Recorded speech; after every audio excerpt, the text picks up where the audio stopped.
My name is Fanny, and I am 34 years old. I used to think I was close to my family. I was the responsible one, the dependable one, the success story my parents loved to brag about at gatherings. If someone needed help, advice, or a solution, my name came up immediately. For years, I wore that role like a badge of honor, convinced it meant I mattered. I didn't realize until much later that it only meant I was useful. Last year, I bought a new apartment as an investment. It was in a great area, the kind of place you could rent out easily and forget about while it quietly appreciated in value. I was proud of myself for thinking ahead, for building something solid on my own. Around the same time, my sister Olivia and her husband Mark started struggling financially. Bills piled up, arguments followed, and suddenly my parents were calling me almost daily, worried and frantic. "Just let them stay for a little while," my mom said. "Family helps family." I agreed. No rent, no utilities, nothing.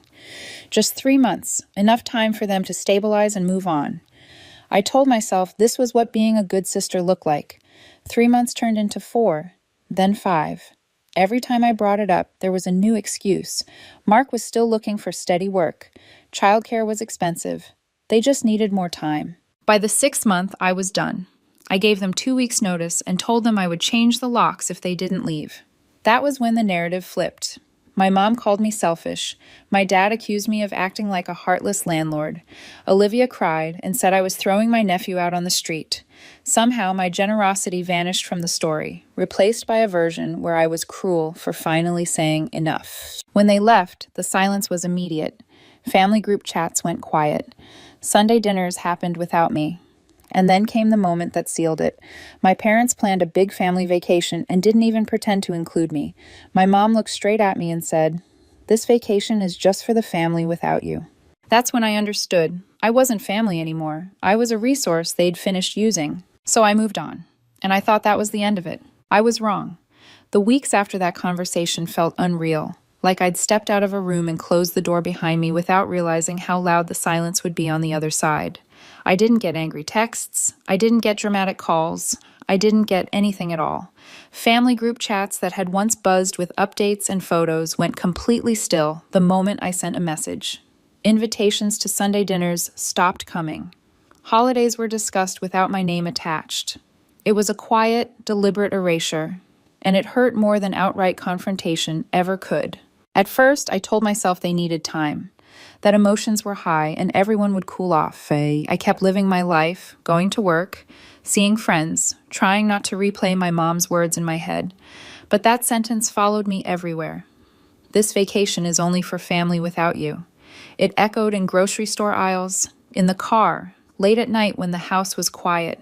It wasn't just about a trip, it was about belonging, or rather, the realization that my belonging had always been conditional. I started noticing things I'd ignored before. How often I was the one who fixed problems. How rarely anyone asked if I was okay. How help flowed in one direction and expectations flowed in the other.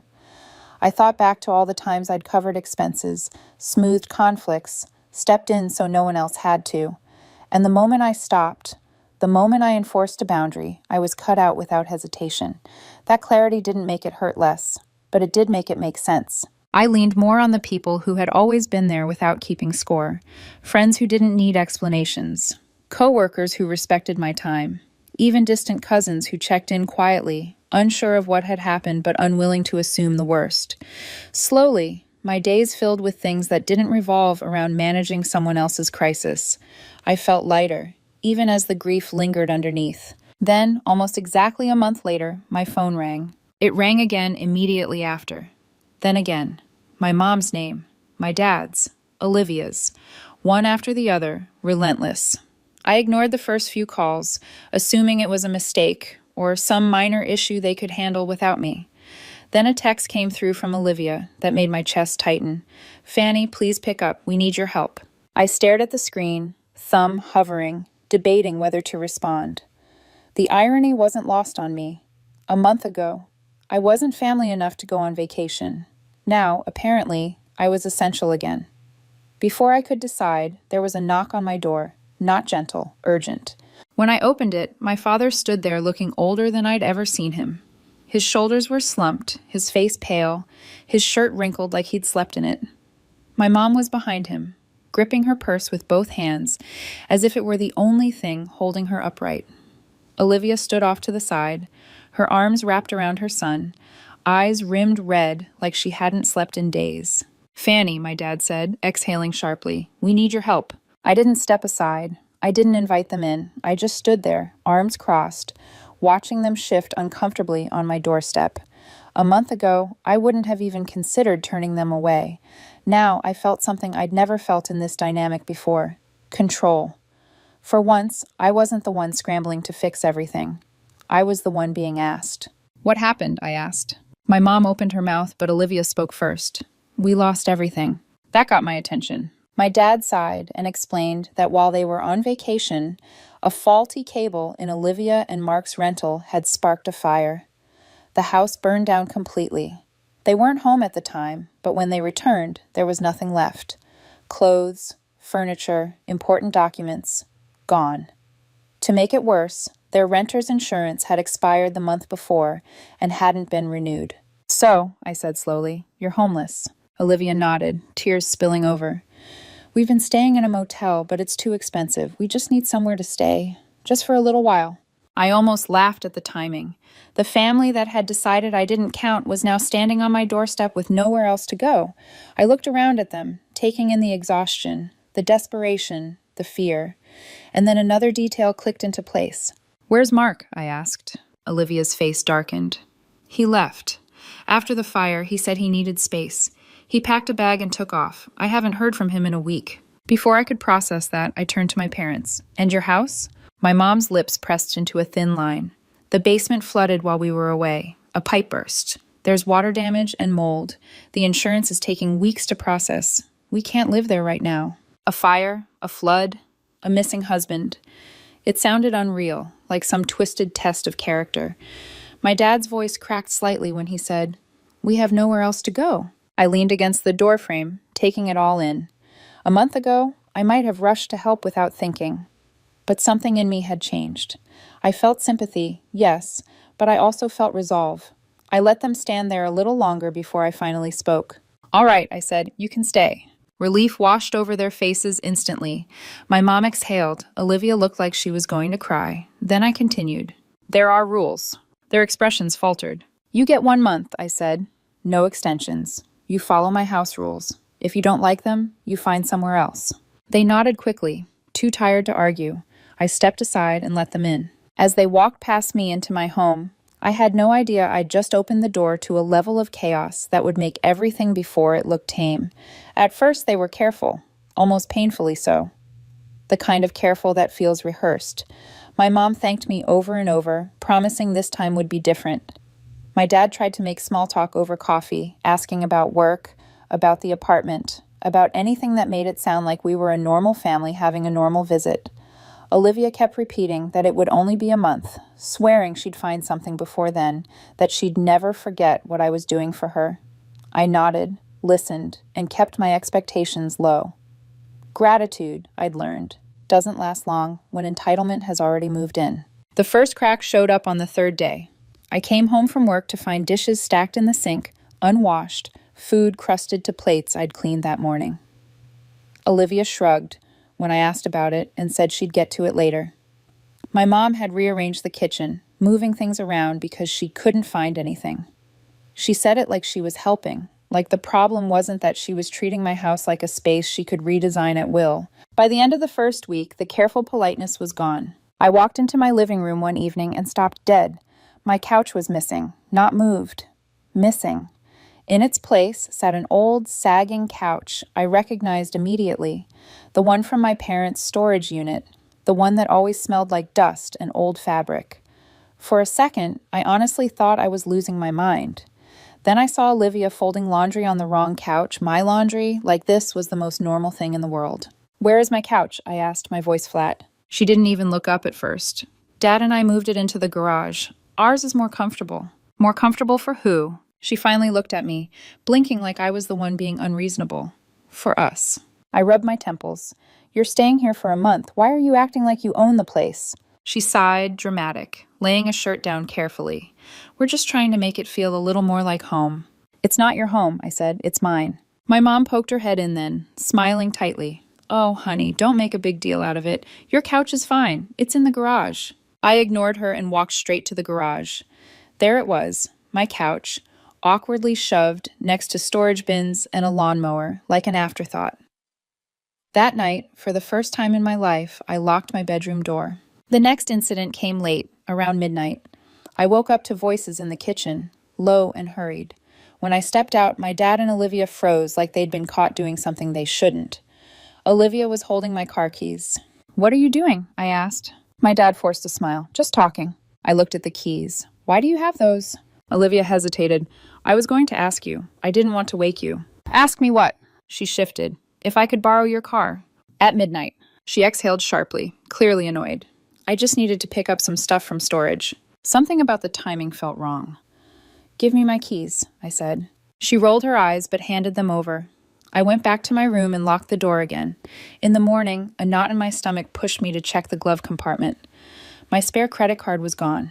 I opened my banking app. $200 charged at a gas station a few hours earlier. I marched back into the living room where Olivia was sitting on the wrong couch, eating my cereal like it belonged to her. I held up my phone. Did you take my credit card?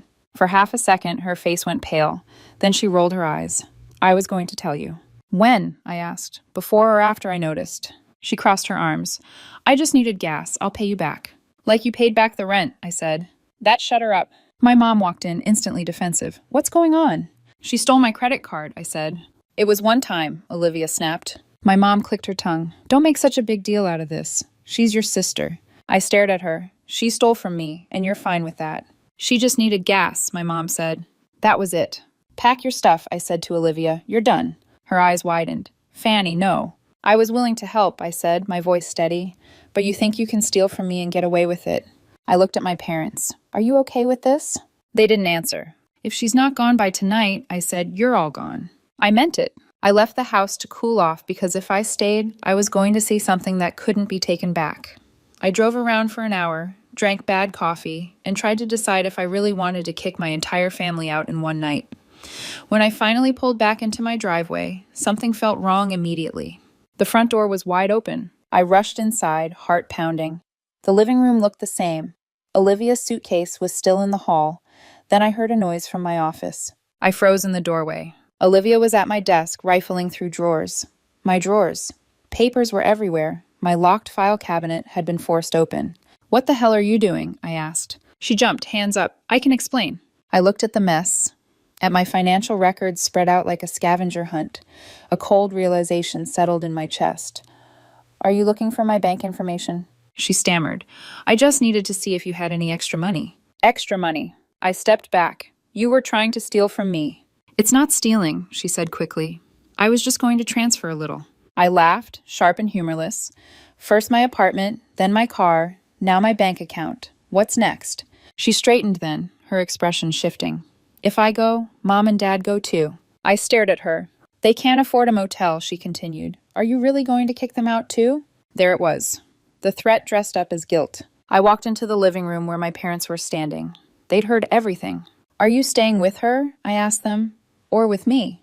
My mom didn't hesitate. She's family. The silence after that was deafening. Okay, I said, then you all need to leave. Olivia called me heartless. My mom said I'd regret it. My dad didn't say anything at all. I opened the door and watched them go, thinking that was the end. It wasn't, because the next morning I checked my bank account and saw that $33,000 were gone. I stared at my banking app like it might be wrong if I refreshed it enough times. $33,000. Gone. Transferred late the night before, while I was out trying not to say something unforgivable. My hands went cold. I walked straight to my office and opened my laptop. My online banking was still logged in. That meant she'd done it before I caught her tearing through my drawers, before I kicked them out, before she played the victim and walked out of my house with my parents flanking her like a shield. I called Olivia. No answer. Again. Straight to voicemail. I didn't leave a message. I didn't argue with myself about family or forgiveness, or whether this would blow up beyond repair. I dialed 911. Yes, I said when the dispatcher answered, my voice steady in a way that surprised even me. I need to report a theft. My sister transferred money from my bank account without permission. Half an hour later, I was standing outside a rundown motel watching two police officers knock on a door I never thought I'd have to be associated with. Olivia opened it, eyes widening when she saw them. Her son stood behind her, clutching a toy car, looking confused. For a split second, doubt flickered in my chest. Then she saw me, and that doubt vanished. One of the officers explained the report. Olivia turned on the waterworks instantly, hands flying to her face. "Are you serious?" she said, staring at me like I'd committed some kind of crime. "Fanny, what is wrong with you?" "Don't," I said quietly. "You stole from me." She scoffed and crossed her arms. "I didn't." I held up my phone and showed her the transaction. $33,000, transferred directly into her account. The officers leaned in to look. One of them nodded slowly. "Ma'am," he said, "do you have anything you want to say about this?" Her expression twisted, then she laughed. Actually laughed. "It was a joke," she said. I blinked. "A joke?" "Yeah," she said, waving a hand. "I was going to send it back. I was just messing with her." One of the officers frowned. "You realize that's still a crime." She sighed dramatically and tapped her phone. "I've already sent it back. Check her account." I refreshed the app. The money was there again. Returned. Relief flashed for half a second before anger swallowed it whole. "That doesn't change the fact that she stole it," I said. "She transferred it without permission."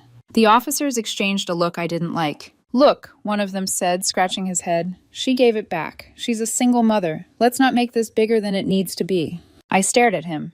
"So, if I take $33,000 from someone's account, but give it back after I get caught, that's fine." No one answered. Olivia smiled at me, sweet and smug. "Thanks for stopping by," she said. "Big sister." Something in me snapped into place, not anger, clarity. I turned away from them all. "Thanks for nothing," I said to the officers, then walked back to my car without looking over my shoulder. That night, I blocked Olivia's number, then my mom's, then my dad's. I deleted the family group chat entirely. No announcements, no dramatic goodbyes, just gone.